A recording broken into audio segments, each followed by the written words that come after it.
Ini siapa? Halo.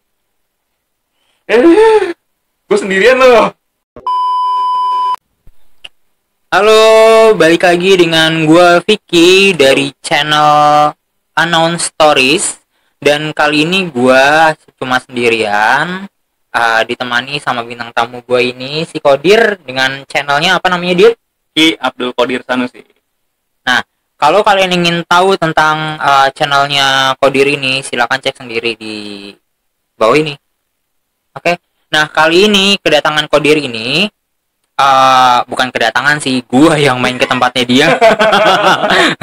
Nah, ini Kodir ini mau menceritakan salah satu kisah pengalaman horornya dia yang mungkin nggak bisa dia lupain.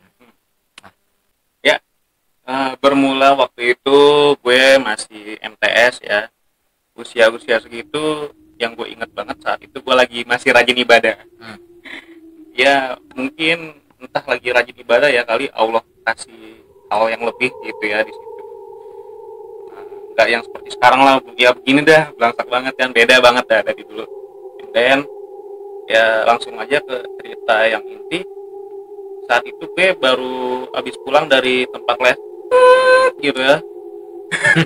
Oke, ditit sama dia langsung. Nah, gue kondisi belum makan.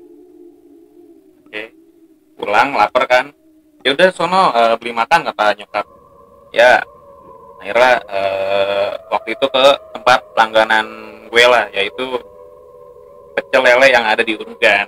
Tahu Urugan kan? Tahu, Nah, yang di rumah sono tuh. tahu, paham. Dan angker banget deh kalau malam tuh suasananya sih mencekam enggak ya, tapi energi itu buat kita yang peka pasti bakal suwe lo gitu. Oke, gue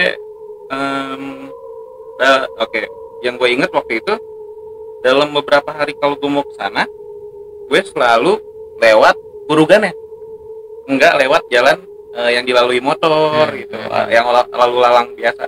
Nah, gue lewat situ karena kayak ngerasain ya alam minimalis lah, walaupun itu cuma Urugan. Batu-batuan gitu. Dan ya udah gue lewat. Pertama biasa aja, nggak ada benturan energi apapun. Bisa beli pecel lele, beli gini dah. Ngobrol-ngobrol biasa. Terus udah thank you, pulang, bye bye. And then pulang kan set, gue mau lewat Urugan lagi. Gue lihat ke arah depan, yang depan itu ada sebuah gawang yang terbuat dari bambu, jadi gawang-gawangan aja gitu tanpa jaring. Terus gue bingung, kaget, anjay kok ada cewek dengan dress putihnya gitu kan, ya kita bilang Cici Kunti gitu ya. Terus manggil gue gitu kan dengan Kodir sini gitu kan, dan kakinya ngelambai-lambai gitu. Gue refleks langsung nunduk gitu. Gue nggak tahu kenapa refleks gitu. Astagfirullahaladzim. Terus gue lihat lagi udah nggak ada. Nah, dan gue penasaran. Gue berdiri di bawah tiang gawangnya. Itu gue ngerasain merinding banget, ini merinding. Gue saat ini juga merinding. Nggak tahu apa dia datang. Nah, ini Lanjut, abaikan. Abaikan. Nah, akhirnya dia datang. Ini udah akhirnya dia datang deh. Saat ini ya. Nggak, maksudnya akhirnya gue ngerasain merinding banget yang hebat. Nggak mungkin seumur-umur yang merinding yang hebat banget mungkin waktu itu ya gitu. Dan setelahnya ada lagi sih merinding yang hebat, cuman saat itu di usia gue waktu itu gue ngerasain merinding yang hebat banget. Ih gila, ini entah di mana makhluknya udah nggak ngeliat lagi, tapi energinya mungkin masih berasa. Akhirnya ya udah gue pulang dan biasa aja sih makan. Dan ini adalah cerita yang paling gue ingat banget sampai tua sekarang. Itu tadi cerita dari pengalamannya si Kodir. Nah, sekarang nih gue pengen tanya nih, masuk ke sesi tanya ya. Nah, si Kodir, lu kan guru agama ya, Dir ya? Aduh, jangan disebut dong. Oh, sorry gitu. Nah, lu sendiri di channel lu sendiri ngebahas tentang hal-hal spiritual kan? Ya. Nah, tuh. menurut lo apa sih Pak, menurut pandangan lo sendiri mengenai orang-orang yang punya kemampuan untuk bisa melihat makhluk-makhluk yang ada di sekitarnya? Komen gue terhadap eh, orang-orang yang Ya, dikatakan indigo indigo atau lah, sebutan bahasa pasarannya ya. pasarannya. Kalau menurut gue sih itu keren banget. Kerennya gimana? Keren karena nggak semua orang Allah kasih kebisaan yang di luar orang lain bisa. Karena memang mungkin sejatinya kita emang harus bisa ngelihat mereka ya. Soalnya kalau kita flashback lagi ke leluhur kita yang paling awal, Nabi Adam, ya kan? Kalau mau nostalgia gitu, manusia yang pertama itu ketemu langsung sama iblis ya enggak sih? Sempat komunikasi kayak gangguin Nabi kita, Nabi Adam, sampai akhirnya Nabi Adam ya bilang no yang di sana lebih enak tuh gimana? No di bumi. Terus syaratnya gimana buat masuk ke bumi? Tuh makan buah itu tuh, Buah kuldi ya. buah kuldi. Oke. Ah, jadilah seperti kita sekarang ini. Ah, jadi menurut gue semua orang sih bisa, bahkan Nabi Adam aja bisa sampai ngeliat iblis. Mungkin juga levelnya beliau karena Nabi ya, jadi bisa ngeliat langsung iblis. Mungkin kita kita yang manusia juga ada level-levelnya lagi kali. Mungkin gitu yang menurut gue. Kalau bagi ustadz-ustadz lain atau yang bilang indigo itu nggak baik atau gimana, ya udah gue sih ambil yang funnya aja, yang seirama aja lah sama kita kita. Ya benar.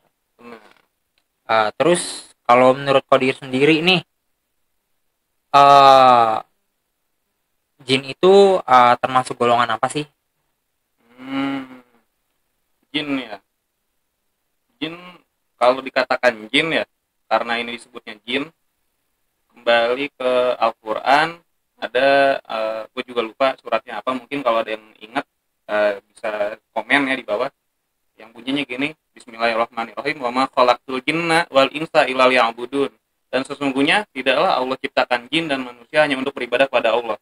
Berarti jin ini juga memang siapapun jinnya, agama apapun jinnya, sesungguhnya dia juga sama seperti kita, tugasnya hanya untuk beribadah. Ibadah dari kata abid, abada, abadi. Jadi abid itu hamba, abada ya selamanya, abadi ya menghambakan dirinya selamanya gitu. Untuk siapa? Untuk Allah. Jadi kita atau jin atau siapapun makhluknya, kucing kayak gitu juga makhluk Allah, dia juga ibadah. Ikan juga ibadah, semua pohon, bahkan seluruh alam semesta pun beribadah pada Allah gitu. Jadi jin termasuk golongan apa ya, golongan makhluk Allah juga yang sesungguhnya disuruh ibadah selama-lamanya juga pada Allah. Sama aja ya kayak manusia Sama ya, kayak ada manusia. yang jahat juga. Betul. Kayak gitu ya.